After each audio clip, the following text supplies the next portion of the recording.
Winners, if they don't finish the match, will they replay it on another occasion?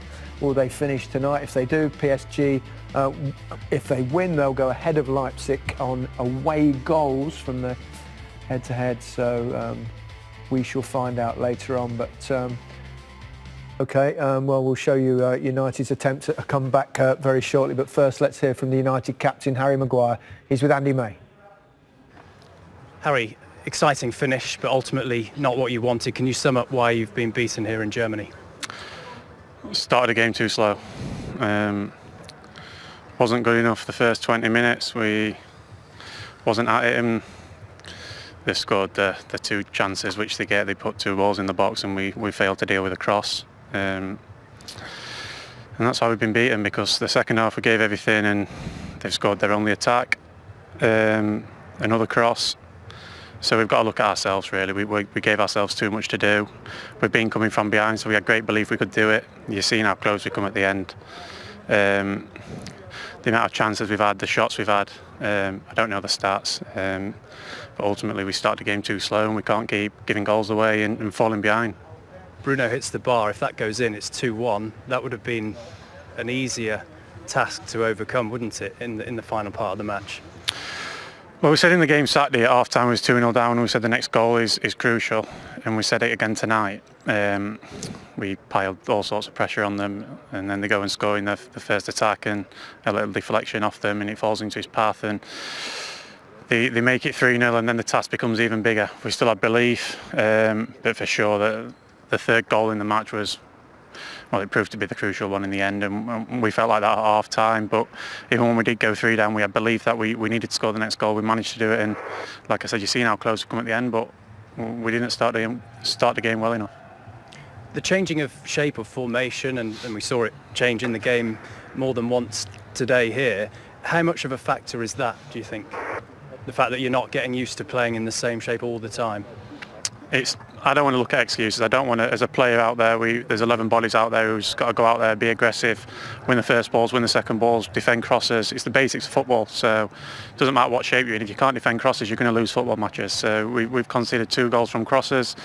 We was playing a 3, a 5, whatever you want to call it. But if we was playing a 4, we'd probably be in the same situation. So I don't want to look at shape. Obviously we changed the shape after we went 2 goals down, and we looked more comfortable, but it's not an excuse.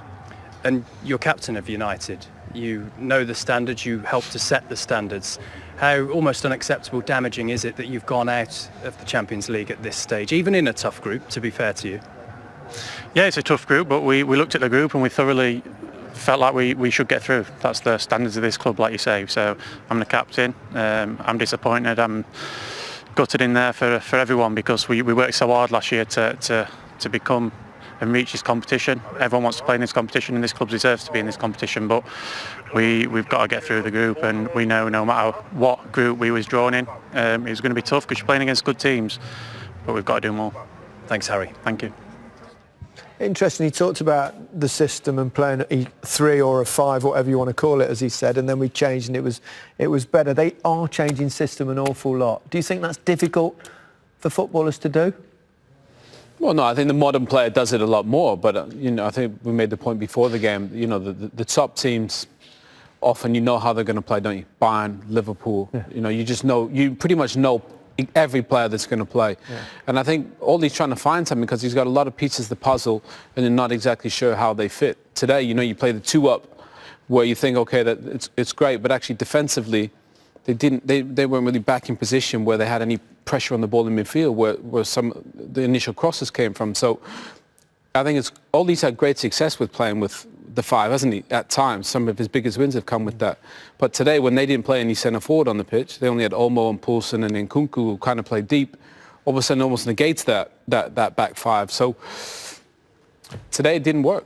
I thought they looked like a team that didn't know how to play with a back 5. Listen, it can be, when you're playing well, it's a back 3, but when you're pinned back the way they were, but they became a back 5 who still looked disjointed and couldn't defend crosses. Like well, therein lies the problem with that system, doesn't it? If you end up pinned back as a back 5, which is fine if you're a small club playing against a giant, but if it's Manchester United or a top team in the Champions League, you've got to make sure that you're a 3 and the 2 wing backs are attacking rather than defending. Yeah, and they weren't able to do that. No. And we saw that immediately as the game started, and they were being overrun totally in midfield as well.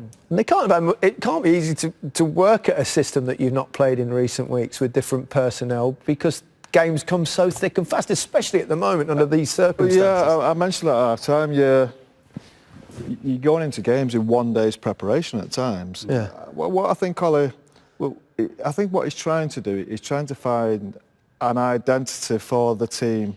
We're coming here today, none of us know how they're going to play, what system they're going to do, how they're going to do it. We've just no idea. Yeah. Now, it's very difficult for Ole to find that because the team is so inconsistent. You just can't find a way of playing. Does a manager go in and say, this is my style of football, and you're going to play it? And if you don't, I'll find players that can. And it's easy to find personnel that way as well as recruitment. Well, that's where recruitment comes into it. We had the conversation a couple of weeks ago. How can a director of football buy a player for Manchester United?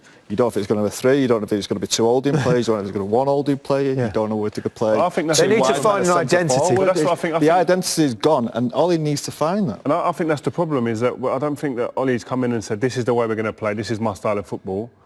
I think he's saying, right, I'm going to just try and find something that suits the players that I have here, and I think that's on this game per game by basis, game situation, and I think that's not the thing that. I tell you what, another worrying thing. We talk about leaders in the team. Harry Maguire's interview, he said we weren't ready for the first 20 minutes. We weren't at it for the first 20 minutes. No. A big game. How can you not be up for a game? There's no excuse. Such a tough game coming to Germany. They should never be in this position in the first place, but they are, and they're not ready for the first 20 minutes. Yeah. Do you think that was mentally not ready, or perhaps because of the change of system, though? Sometimes it throws everyone at sea. I think surely the effort was there. I think he's talking mentality there. Yeah, and Ole took another risk playing Luke Shaw. Luke Shaw's, he's not played football for 4 weeks, is it? A month, and he's a lad who takes weeks to get his fitness back. Yeah, I think Julian Nagelsmann would have looked at that first 5-0, and I think he would have seen a lot of things that encouraged him, that he knew that they could get a result in this game. Yeah. And to be fair to him, he was right. They played brave, and they got some men proud of him, and that's why they won. He's a great up-and-coming coach, there's no question about that. Yeah, he is, but you watched the Bayern game at the weekend. It's an open game. Yeah. Like there's no, it's not a surprise that this RB Leipzig team are going to give you chances. If you're just short a tight unit at the back, you know you're going to get chances in this game. That's what I don't understand. That first 15, 20 minutes is vital. Any European away game you go to, the first thing you say when you're leaving the changing room, keep it tight here, stay in the game, and we will get chances. Because we've seen that. And silence the crowd. And silence the crowd that weren't there. So that's one less problem for you. But what I'm saying is that if you're not thinking like that before the game's even started, it doesn't seem like they went out with even that little type of mentality. And it baffles me to see that. Yeah. OK, let's take a little breather when we come. In terms of Manchester United, they just weren't good enough tonight, Rio. Flattered a bit at the end, but... No, listen, when you start the way they did, they went 2 goals before they even took a breath. When that happens in a game of this importance, you only got yourself to blame. Listen, they know how important this game would have been before going into it. And we said before the game, you've got to start right. Don't concede goals early on. Get through that first 15 minutes, get yourself into the game. Yeah. Didn't even have a chance to do that because they weren't on it and they weren't at it from the beginning. Just keep getting off to bad starts, Paul. You can't keep getting away with that, can you? Clearly. No, you can't when you come to the Champions League against a quality team like Leipzig. We've been speaking before, and they've done it against mediocre, mid-table teams in England. But you do it in the Champions League against quality opposition. It's just not going to happen every week. These teams are just too good. They're too experienced. They're too good at doing what they do. And look, bad defending, we know that. But I think you have to give Angelino credit. It's a lovely finish. I thought they were just chasing shadows early on in the game. That back 5, they were so deep, and Leipzig were just popping around the midfield, switching player. Will put a lot of pressure on United. They never got out. They never had the ball for the first 20 minutes. And as Reece said, they were 2 down before you even blinked. Is that the manager's fault, though? I mean, he set up that system. They've not played it for, a few weeks now? I think PSG, they played that game away. I think the difference is when they've played 3 at the back before, they've been playing up against people. The other team strikers have played up against them, Mbappe, so you know Neymar, exactly where you are. Neymar, Mbappe, etc. You know where you are. Then it's me against you, etc. This team, the way Julian Nagelsmann set his team up, they were chasing shadows because people were being asked questions. Do I go in there and mark him or not? You got Aaron Wan-Bissaka, didn't have someone right up against him, asking questions, didn't even play. Well, it begs the question, though, if you know the opposition are going to play possibly one up who's actually a withdrawn 9, it's a waste of a false 9. You've got 3 players actually basically marking no one, or one should push in. We saw that in 20 minutes. Yeah, we were saying that. Scholes said it actually. The first person to say it. Change 2 players now. Change from 3 at the back definitely to go 4. So you've actually got an extra man in midfield. Didn't do it. Waited till half time to even make a substitution. So, but again. The substitutions, it was too late. It was 2-0 before he was going to make a substitution anyway. Yeah, you mentioned 2-0. Haidara with that goal. Very similar to the first one, albeit from the other side. Yeah, look, and again, it's all here. You know, they're popping about. They've got numbers there, switch of play, it's open on the other side.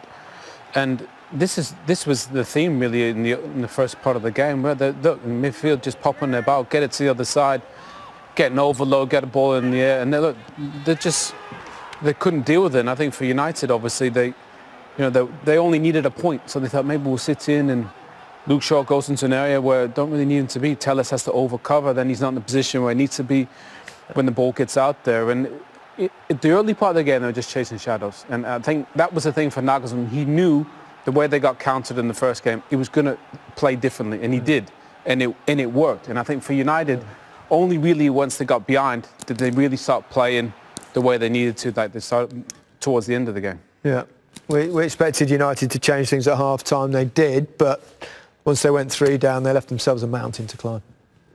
Yeah, they did. You never felt there was actually going to create enough chances to come back into the game. They actually did. This is just before, I think it's almost a minute before. Yeah, 59 seconds before. But David De Gea here. Yeah, kind of shies away a little bit from it, Paul. He bottles it, doesn't he? Basically, he's scared of getting himself hurt. It should never go across the box like that. And Harry Maguire looks wooden, he's very stiff. And De Gea, even as a goalkeeper, he comes out, make yourself as big as you can. You might get smashed in the face, you might get injured, but he turns his back away. Yeah. He actually makes himself smaller, which is, it's criminal. And for such an experienced goalkeeper, it's criminal. Yeah. And Kluivert came on, he changed the game. But we were speaking, he got 2 people booked hurt straight away when he came on. His pace, his endeavour, and that bit of class there was definitely one that was ended up being a match winner. Yep.